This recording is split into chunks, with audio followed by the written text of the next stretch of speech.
Introduction to Part 2 of the Master Key System by Charles F. Haanel. Our difficulties are largely due to confused ideas and ignorance of our true interests.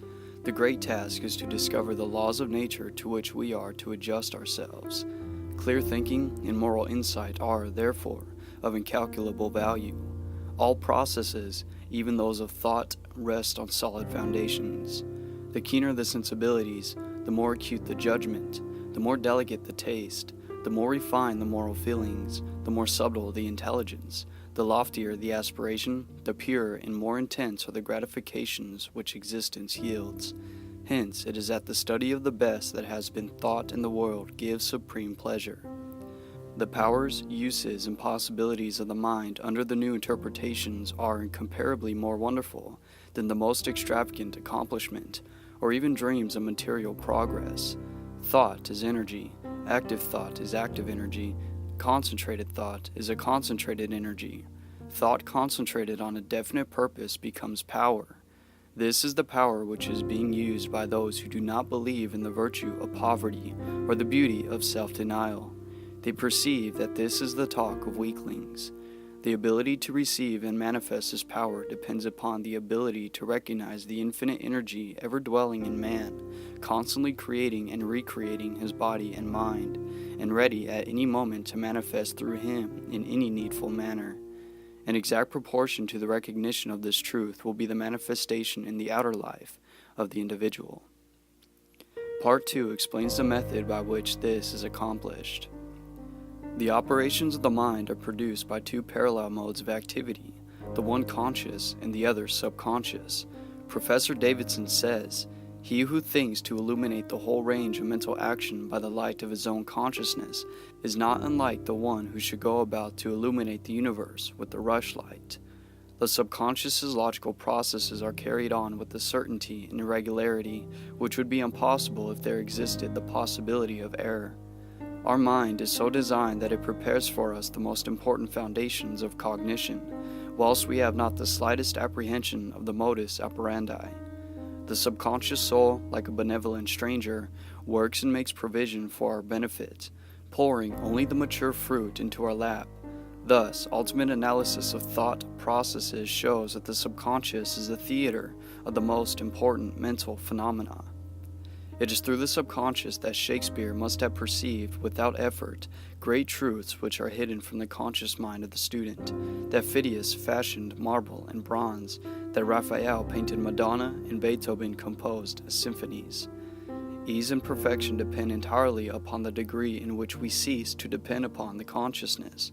Playing the piano, skating, operating the typewriter, the skilled trades, depend for their perfect execution on the process of the subconscious mind.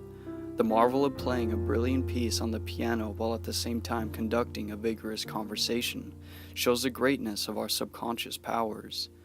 We are all aware how dependent we are upon the subconscious, and the greater, the nobler, the more brilliant our thoughts are, the more it is obvious to ourselves that the origin lies beyond our ken. We find ourselves endowed with tact, instinct, sense of the beautiful in art, music, etc., of whose origin or dwelling place we are wholly unconscious. The value of the subconscious is enormous. It inspires us, it warns us, it furnishes us with names, facts, and scenes from the storehouse of memory. It directs our thoughts and tastes, and accomplishes tasks so intricate that no conscious mind, even if it had the power, has the capacity for. We can walk at will, we can raise the arm whenever we choose to do so, we can give our attention through eye or ear to any subject at pleasure. On the other hand, we cannot stop our heartbeats, nor the circulation of the blood, nor the growth of stature, nor the formation of the nerve and muscle tissue, nor the building of the bones, nor many other important vital processes. If we compare these two sets of action, the one decreed by the will of the moment and the other proceeding in majestic rhythmic course, subject to no vacillation but constant at every moment, we stand in awe of the latter and ask to have the mystery explained.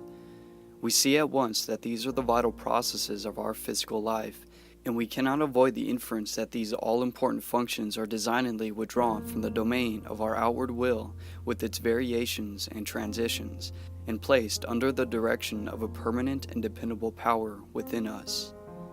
Of these two powers, the outward and changeable has been termed the conscious mind, or the objective mind, dealing with outward objects.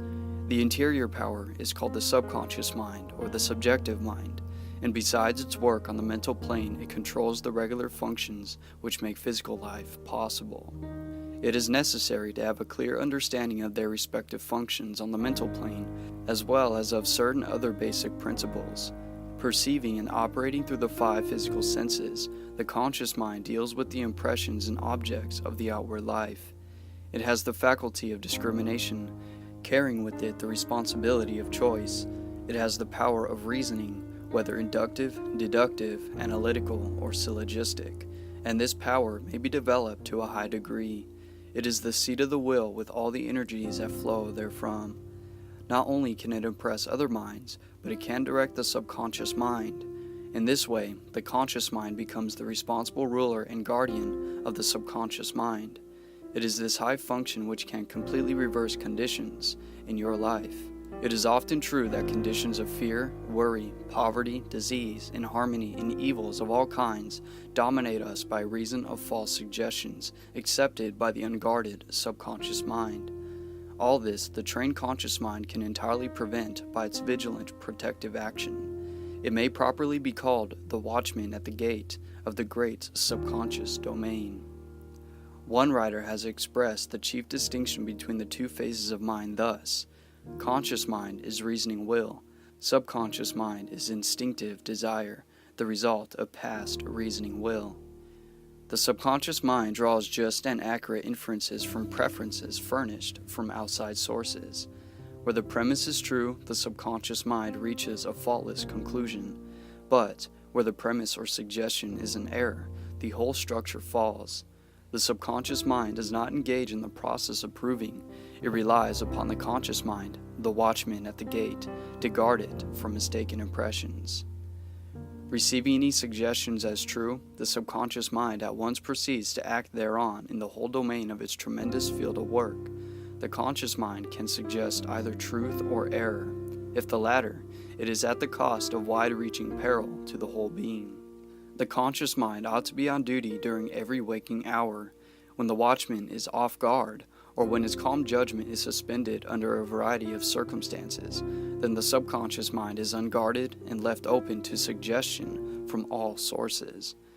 During the wild excitement of panic, or during the height of anger, or the impulses of the irresponsible mob, or at any other time of unrestrained passion, the conditions are most dangerous.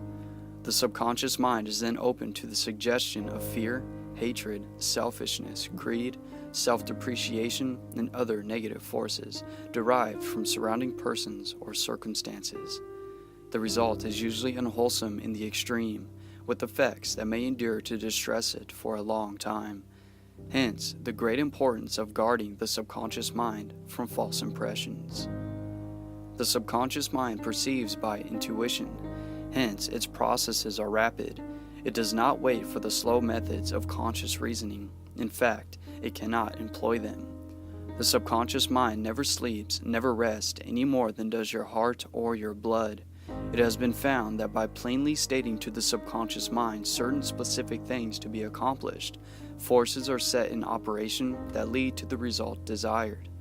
Here, then, is a source of power which places us in touch with omnipotence. Herein is a deep principle which is well worth our most earnest study.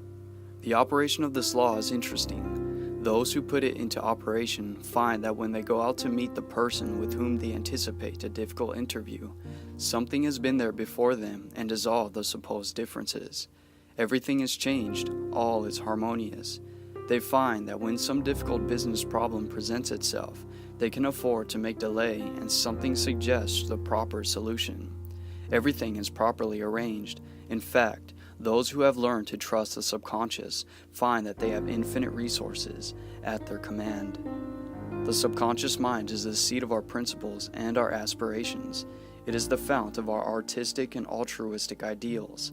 These instincts can only be overthrown by an elaborate and gradual process of undermining the innate principles. The subconscious mind cannot argue controversially, Hence, if it has accepted wrong suggestions, the sure method of overcoming them is by the use of a strong counter-suggestion, frequently repeated, which the mind must accept, thus eventually forming new and healthy habits of thought and life, for the subconscious mind is the seat of habit. That which we do over and over again becomes mechanical. It is no longer an act of judgment, but has worn its deep grooves in the subconscious mind. This is favorable for us if the habit be wholesome and right. If it be harmful and wrong, the remedy is to recognize the omnipotence of the subconscious mind and suggest present, actual freedom. The subconscious, being creative and one with our divine source, will at once create the freedom suggested. To sum up, the normal functions of the subconscious on the physical side have to do with the regular and vital processes, with the preservation of life and the restoration of health, with the care of offspring, which includes an instinctive desire to preserve all life and improve conditions generally.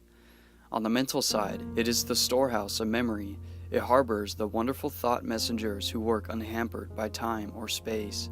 It is the fountain of the practical initiative and constructive forces of life. It is the seat of habit. On the spiritual side, it is the source of ideals, of aspiration, of the imagination, and is the channel through which we recognize our divine source. And in proportion as we recognize this divinity, can we come into an understanding of the source of power. Someone may ask, how can the subconscious change conditions? The reply is, because the subconscious is a part of the universal mind, and a part must be the same in kind and quality as the whole. The only difference is one of degree. The whole, as we know, is creative. In fact, it is the only creator there is.